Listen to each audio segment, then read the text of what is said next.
వాటిని కూడా అమ్ముకున్నారని చెప్పి మన ఆర్ఎస్ ప్రవీణ్ కుమార్ గారు పోతే పిల్లల దగ్గరికి వాళ్ళు చెప్తా ఉన్నారు. ఒక్కొక్క ఉద్యోగం డిప్యూటీ కలెక్టర్ ఉద్యోగం 3 కోట్ల రూపాయలకు అమ్ముకొని మొత్తం 563 ఉద్యోగాలంటే దగ్గర 1700 కోట్ల రూపాయలు ఇలా దండుకున్నారు కాంగ్రెస్ నాయకులు. పిల్లల ఉద్యోగాలు అమ్ముకుంటారు, రైతుల యూరియా అమ్ముకుంటారు, నమ్ముకున్న ప్రజల్ని ఇలా నట్టేట ముంచి ఆఖరికి మా బీసీ సోదరులు 42% రిజర్వేషన్ ఇస్తామన్నారు.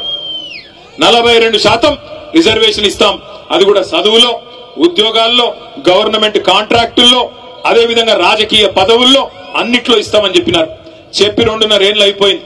కానీ ఇప్పటి వరకు ఒక్కటంటే ఒక్క హామీ బీసీ డిక్లరేషన్లు ఇచ్చింది గాని, ఎస్సీ డిక్లరేషన్లు ఇచ్చింది గాని, ఎస్టీ డిక్లరేషన్లు ఇచ్చింది గాని ఒక్కటంటే ఒక్కటి కూడా చేసింది లేదు. మీరు గట్టిగా అడిగినారనుకో గద్వాలోళ్ళు గాని ఎక్కడోళ్ళు గాని ముఖ్యమంత్రి ఒకటే చెప్తాడు, ఏం మంచిగా లేదా నీకు, గుడ్లు వీకి గోటీలాడతా, పేగులు తీసి మెడలేసుకుంటా, ఈ డైలాగులు తప్ప ఇప్పటిదాకా 2 ఏళ్లలో పీకింది అయితే ఏమీ లేదు. ఒక్క పని, ఒక్కటంటే ఒక్క పని జరిగిందా? ముసలోళ్ళకి 4000 పెన్షన్ అన్నావు ఇచ్చినావా? రైతులకు 15,000 రైతు బంధు అన్నావు ఇచ్చినావా? ఆడబిడ్డలకు 2,500 అన్నావు ఇచ్చినావా? 2 లక్షల ఉద్యోగాలు అన్నావు ఇచ్చినావా? 12 లక్షల అంబేద్కర్ అభయహస్తం అన్నావు ఇచ్చినావా? 42% రిజర్వేషన్ అన్నావు బీసీలకు ఇచ్చినావా? ఒక్క వాగ్దానం కూడా అమలు చేయకపోగా ఇవాళ మనం తీసుకున్న గట్టు ఎత్తిపోతల పథకాన్ని ఎక్కడున్నదాన్ని ఎక్కడేసిన గొంగడు అక్కడనే అన్నట్టు అట్లే వదిలిపెట్టినాడు. మొత్తం గట్టు ఎత్తిపోతల పథకం ద్వారా గట్టు మండలం గాని, కేటీతోటి మండలం గాని బ్రహ్మాండంగా 35,000 ఎకరాలకు నీళ్లు ఇవ్వాలని కేసీఆర్ గారు 581 కోట్ల రూపాయలతో మంజూరు చేస్తే 2 ఏళ్లుగా ఆ పథకాన్ని ఎక్కడున్న గొంగలు అక్కడనే అన్నట్టు పండబెట్టింది కాంగ్రెస్ ప్రభుత్వం. అదే కేసీఆర్ గారి ప్రభుత్వంలో ఉమ్మడి పాలమూరు జిల్లాలో పెండింగ్ ప్రాజెక్టులన్నింటినీ రన్నింగ్ ప్రాజెక్టులుగా మార్చి కొత్తగా 10 లక్షల ఎకరాల కాయ కట్టించిన నాయకుడు ఎవరు? అదో దాని వల్లనే ఇవాళ రివర్స్ మైగ్రేషన్ పాలమూరుకు స్టార్ట్ అయింది. నేను ఇదే గట్టుకు ఆనాడు ఇదే మన గద్వాలకు దరూరు మండలానికి మంత్రిగా వస్తే నేను నిరంజన్ రెడ్డి గారు మేమందరం పోతా ఉన్నాం. ఓ పత్తి చేను కాడ మొత్తం చాలా మంది కూలీలుంటే పలకరిద్దామని ఆగితే అక్కడ పోయి అడిగినాం, అమ్మ మీది ఏ ఊరని. ఏ ఊరంటే వాళ్ళు సిగ్గుపడుతూ మాట్లాడతలేరు. ఏమ్మా చెప్పమ్మా, అలంపూర్ తాలూకానా గద్వాలనా ఎక్కడని అడిగితే వాళ్ళు ఏం చెప్పినారు ఎరికేనా? అన్న మాది రాయచూరు అన్న అని చెప్పినారు. రాయచూరు నుంచి ఇక్కడికి వచ్చి పని చేస్తున్నారంటే అవునన్నా అన్నారు. పక్కన ఇంకో 2 అమ్మాయిలు ఉండే, మీదే ఊరమ్మా అంటే మాది కర్నూలు అన్నా అని.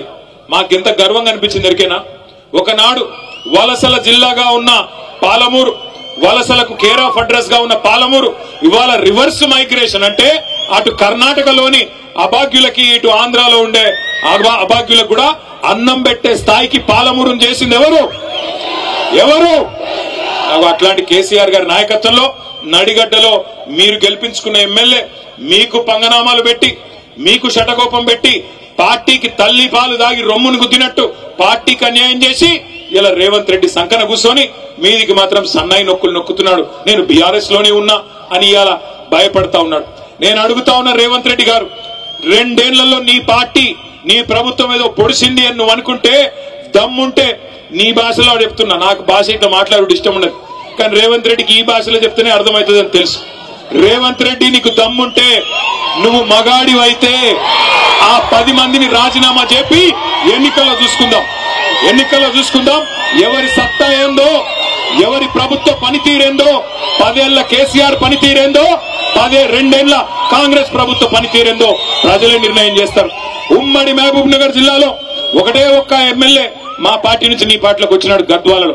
ఇక్కడనే గద్వాల తేరు మైదానం నుంచి నేను సవాల్ చేస్తా ఉన్నా, రాజీనామా చేయి, ఎలక్షన్ కు రా, ఎవరేందో ఎవరి సత్తా ఏందో గద్వాల తాలూకా ప్రజలు నిర్ణయిస్తారని చెప్తా ఉన్నా. మీ అందరినీ నేను మనస్ఫూర్తిగా ఒకటే కోరుతా ఉన్నా, ఎక్కడ పోయినా ఇవాళ ఒకటే మాటిన పడతా ఉన్నది. అప్పుడే బాగుండన్నా, కేసీఆర్ ఉన్నప్పుడే కరెంటు మంచిగా వస్తుండే, కేసీఆర్ ఉన్నప్పుడే టైంకు యూరియా దొరుకుతుండే,